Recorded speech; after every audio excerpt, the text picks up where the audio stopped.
কানাডায় global টি-20তে match শেষে সাকিবকে চরম অপমান করলেন এস এম নাবিদ ইকবাল নামের এক ভক্ত। বললেন রিজাইন দেন নির্লজ্জ। এস এম নাবিদ ইকবাল সাকিবের সাথে এমনটা কেন করলেন তা জানার আগে আপনি এই চ্যানেলে নতুন হলে চ্যানেলটিকে সাবস্ক্রাইব করে রাখুন। সম্প্রতি কোটা আন্দোলন নিয়ে চুপ থাকায় সাকিবকে এমন অপমান করলেন নাবিদ। 27 জুলাই এস এম নাবিদ ইকবাল তার ব্যক্তিগত ফেসবুক আইডিতে একটি ভিডিও পোস্ট করেন। সেই ভিডিও সামাজিক মাধ্যমে রীতিমতো ভাইরাল।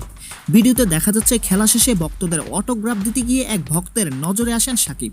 সাকিবকে দেখে এস এম নাবিদ ইকবাল নামের এক ভক্ত বলে উঠলেন, চোখে না ওই দেখো কম, বিবেকটাও কি নিয়ে গেছে জম। এর প্রতি উত্তরে সাকিব বলে উঠলেন, আপনি দেশের জন্য কি করেছেন। তখনই এস এম নাবিদ ইকবাল নামের এক ভক্ত বলে ওঠেন, আমি তো আর এমপি না, আমি আমার পরিবারের খেয়াল রাখি, আপনি রিজাইন দেন নির্লজ্জ।